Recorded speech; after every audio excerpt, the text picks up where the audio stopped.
Hello world, and happy July 1st. I am going to go ahead and apologize ahead of time for the lateness of this video. I guess it's not really late. I just kind of do them when I have time, but I apologize for the delay, I guess I should say. I had been doing really well in updating, keeping everything up to date, and I kind of fell off for the past 2 weeks, I think. I moved into a new house. I finally had my housewarming on the 16th. It's the first now. But during that week, the Wednesday before to the Wednesday after, I took it upon myself to splurge and cheat. I definitely got off keto. I mean, I thoroughly enjoyed myself. Frappuccinos, cupcakes, it was great. It was wonderful. Nothing tasted as good as I had remembered it tasting, but it was I got it out of my system. Everything that I had been wanting, I had all in 1 week. So it was great. But I'm still trying to get myself back into ketosis from then. I've been doing really low carbs. I think I've been at like 17 to 20 carbs a day. I'm not drinking as much water as I should. I am still drinking water, obviously, but not as much. I'm doing a lot of coffee. I've added the collagen peptides, which are 4 net carbs for the serving. So I've been doing half the serving, so I can only have 2 carbs, just because 4 extra carbs, that kind of adds up and whatnot. So that's how I've been doing that. But the other big thing is this week I am going on a cruise. So I have decided that I'm going to do keto on the cruise. It's only for 5 days, and my original plan was to, follow keto strictly until the cruise and then splurge on the cruise so I could have what I wanted when I wanted. But I decided to take that 2 weeks early and splurge for my housewarming. So I'm not able to splurge on the cruise now, so I'm gonna have to follow keto very strictly. It's so frustrating because I would love to just be able to eat what I want to eat and not gain weight, but life does not work that way. I'm not in balance to be able to just do that, unfortunately. Not that I would eat super crazy, and I was thinking about what I would be giving up on the cruise. What do I want? And what I would want is I might want a pasta dish one night. I might want French fries for lunch. I might want some ice cream. Any one of those things by itself is not a big deal, but if you're having all of those every day for 5 days, that's going to add up very quickly.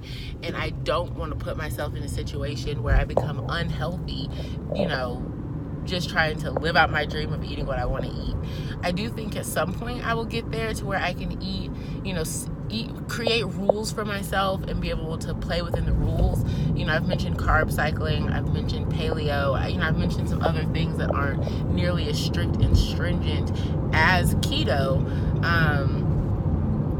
But it's like, until I reach this goal, and my goal is 175. That's what I'm trying to get to. And until I get to 175, nothing in life is going to seem right. I like the way I look now.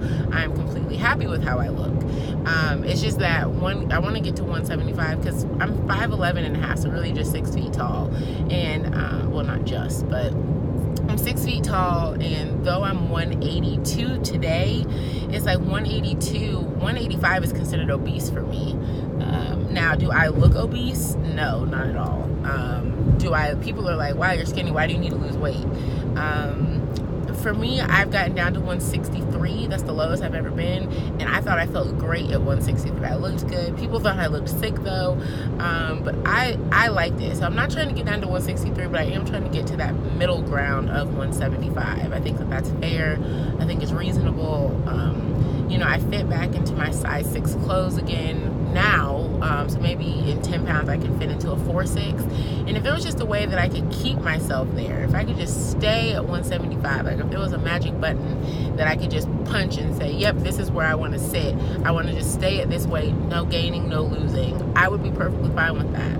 Unfortunately, weight management, I'm gonna have to stay at that weight for an extended period of time for my body to get comfortable there, so that I can have some splurge days. I want to be when I get married, I want to be able to feel good about eating on my wedding day and not feeling like I'm going to blow up like a house. I want to be able to, while I'm pregnant, I've seen a lot of people doing keto pregnancies, and it turns out great. I would love to be able to, do something like that, but I would like to not have to worry about going, fluctuating between these 10 pounds or 9 pounds. I want to just kind of stay where I am.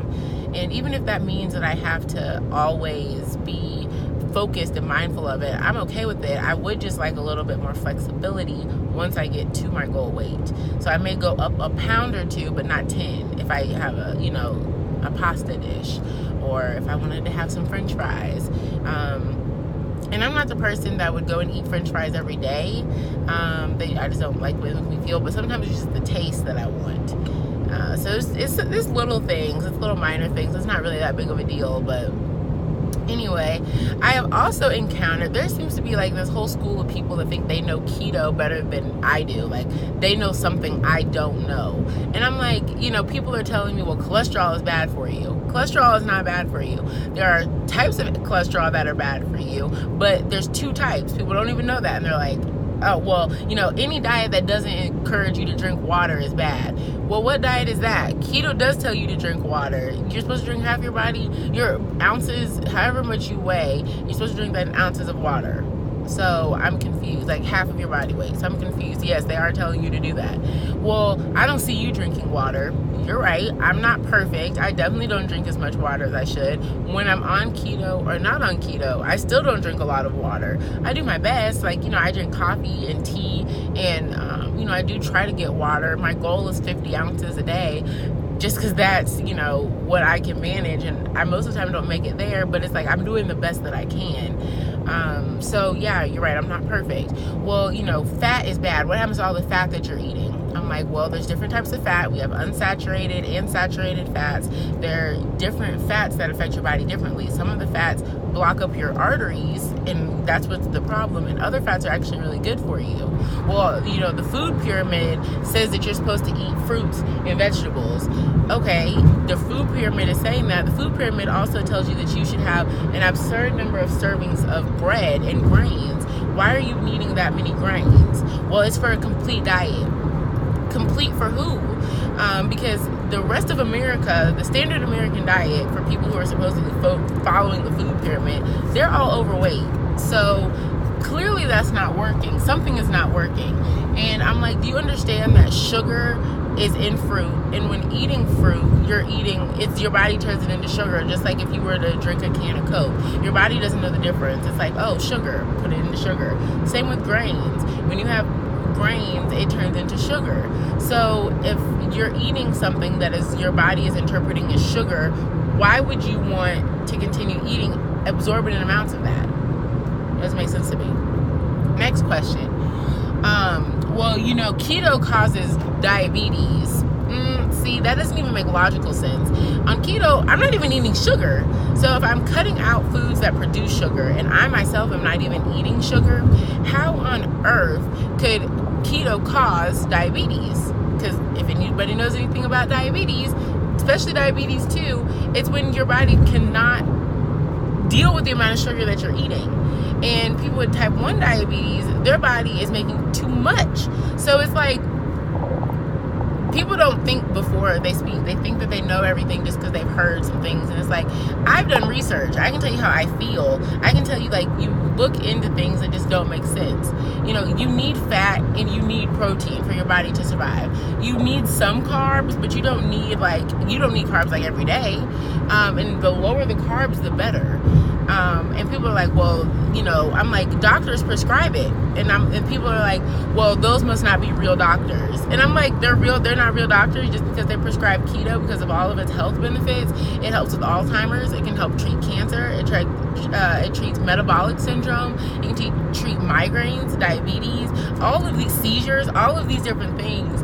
But you have not been able to tell me any other diet that can treat all of those things, but all of a sudden keto is bad and it's unhealthy. And it's like, people just like to jump on this bandwagon of things that they don't agree with when they don't know.